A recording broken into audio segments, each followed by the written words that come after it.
Pemirsa, warga sekitar lokasi semburan lumpur di Kelurahan Jatirangga, Bekasi, Jawa Barat berusaha menahan air yang mengandung lumpur dengan menggunakan karung pasir. Warga khawatir semburan lumpur membesar dan mengenai permukiman warga. Pasca semburan lumpur di salah satu rumah warga Kelurahan Jatirangga, Bekasi, Jawa Barat, saluran air di sekitar lokasi mengandung lumpur. Warga menggunakan karung pasir untuk mencegah air yang mengandung lumpur memasuki pemukiman. Lokasi semburan lumpur kini ditutup, namun warga khawatir semburan lumpur kembali terjadi dan air lumpur menyebar ke sekitar lokasi semburan.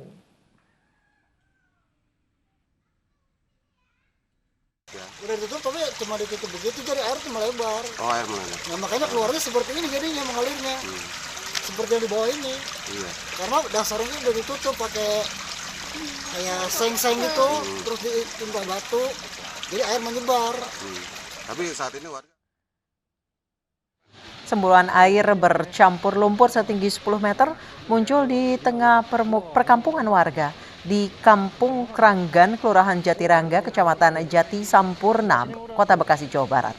Semburan berawal saat pekerja tengah mengebor air tanah. Tiba-tiba air bercampur lumpur muncul ke permukaan. Agar semburan tidak meluas, pemilik rumah langsung menutup lubang semburan dengan batu kali.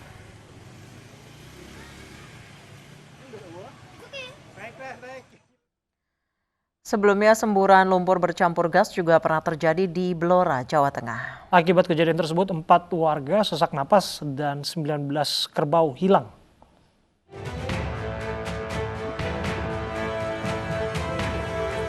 Fenomena alam berupa semburan lumpur bercampur gas beracun terjadi di kawasan Kesongo, Desa Gabusan, Kecamatan Jati, Kabupaten Blora, Jawa Tengah, 27 Agustus lalu. 4 warga sesak napas sehingga harus dibawa ke rumah sakit. Sementara 19 kerbau hilang diduga terkubur dalam lumpur. Saat kejadian, sejumlah warga sedang mengembala hewan ternaknya berjarak 100 meter dari lokasi semburan. Semburan serupa terakhir muncul 4 tahun yang lalu. Awalnya seperti letusan, Pak. Rock gitu. Terus? Langsung muncrat seperti lumpur lapindo gitu. Ada. Yang keracunan 4. Kondisinya seperti apa? Sehat semua. Ini Sudah berobat di rumah sakit pulang. ya, keracunan apa tuh? Racunnya, belerangnya. Ini ada racunnya. Semburan lumpur tidak membuat warga sekitar khawatir karena sering terjadi. Warga pun masih beraktivitas seperti biasa karena semburan lumpur di kawasan ini sering terjadi. Dari Blora, Jawa Tengah, Heri Purnomo, iNews melaporkan. Kementerian segera merealisasikan program sertifikasi penceramah untuk mencegah penyebaran paham radikalisme. Menteri Agama Fahrul Razi menyatakan sertifikasi berlaku untuk penceramah semua agama.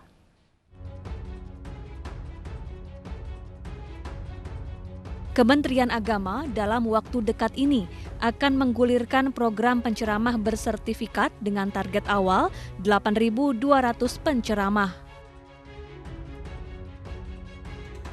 Direktur Jenderal Bimas Islam Kamarudin Amin menyatakan program ini akan dijalankan secara kolaboratif, melibatkan organisasi-organisasi keagamaan. Kementerian Agama berperan sebagai koordinator dan fasilitator. Namun, Ketua Komisi Dakwah MUI, Khalil Nafis, mengkhawatirkan program ini dapat menimbulkan keresahan. Tidak semua penceramah, karena penceramah kita sangat banyak dan setiap orang kan bisa saja berceramah kan. Di Indonesia ini orang tidak bisa dihalangi berceramah. Masyarakat bisa mengundang siapa saja untuk berceramah begitu. Nah, sekali lagi tujuan kita untuk berkontribusi sebenarnya. Kita ingin menjadi bagian dari mempersiapkan anak-anak bangsa yang berkualitas, yang memiliki faham dan perilaku keberagamaan yang berkualitas, yang bermutu. Sehingga kita melaksanakan program itu. Tapi yang lebih perlu adalah standarisasinya. Atau dai bersertifikat untuk meningkatkan kualitas para dai. Yang kedua, memang memastikan yang menjadi dai adalah orang yang punya kompetensi dan kualifikasi sebagai dai. Ada 3 yang kami berikan untuk peningkatan kualitas dai. Yang pertama, pemahaman Islam wasati. Tentang pemahaman Islam yang wasatiyah menjadi umatan wasata litakunu syuhada 'alan nas. Jadi dia menjadi orang memahami Islam secara komprehensif, Islam hadir sebagaimana agama, tidak diseret kepada kepentingan individu, kelompok, komunitas, atau politik. Memang adalah Islam sebagai rahmatan lil alamin. Ini yang kami sebarkan. Yang pertama pemahaman Islam, yang kedua hubungannya Islam dengan negara. Dalam konteks ini adalah kebangsaan Indonesia, Negara Kesatuan Republik Indonesia. Ini tidak ada tawar-menawar untuk membenturkan agama dengan konsep negara. Karena negara kita, Kesatuan Republik Indonesia sudah sesuai dengan Islam, sebagaimana yang pernah dilakukan menjadi sunnah Rasulullah SAW yang mendirikan negara Madinah. Yang ketiga adalah metode dakwahnya. Metode dakwah yang inspiratif, metode dakwah yang mencerahkan, yang mengangkat harkat martabat kemanusiaan dan kebangsaan, hindari dari caci maki itu, ya. Program ini akan meliputi penceramah semua agama, tidak terbatas pada penceramah agama Islam saja. Sifatnya pun sukarela, tidak ada paksaan karena menurut Kamarudin, pihaknya tidak bisa memaksa karena jumlah penceramah sangat banyak. Dari Jakarta, Lisa Oktaviani, Zulkifli, iNews melaporkan. Seorang suami di Indramayu, Jawa Barat tega membunuh istrinya hanya karena masalah sepele, yakni sering dimintai uang. Ironisnya, jenazah korban dikubur pelaku di kolong tempat tidur. Warga desa Bango 2, Indramayu, Jawa Barat dihebohkan dengan temuan jenazah nenek Junah yang sudah 40 hari dinyatakan hilang. Wanita 65 tahun itu ternyata dikubur di bawah tempat tidurnya setelah dibunuh suaminya sendiri, Mustofa. Kasus pembunuhan ini terungkap setelah tetangga korban mencium bau busuk yang menyengat dari dalam rumah korban. Kepada polisi, pelaku mengaku tega membunuh istrinya sendiri karena kesal selalu dimintai uang.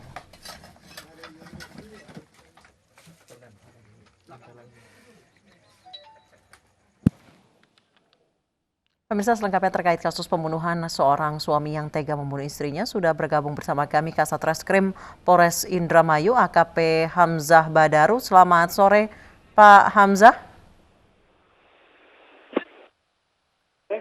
Mbak. Baik, selamat sore Pak Hamzah. Selamat sore Pak. Pak, bagaimana proses penemuan jenazah korban yang ternyata berada di kolong tempat tidur? Baik, dapat saya jelaskan bahwa pada kemarin tanggal 5 September sekitar pukul 16 WIB GW tetangga rumah dari korban ini mencium bau yang tidak sedap. Ada 3 orang saksi yang kita jadikan saksi.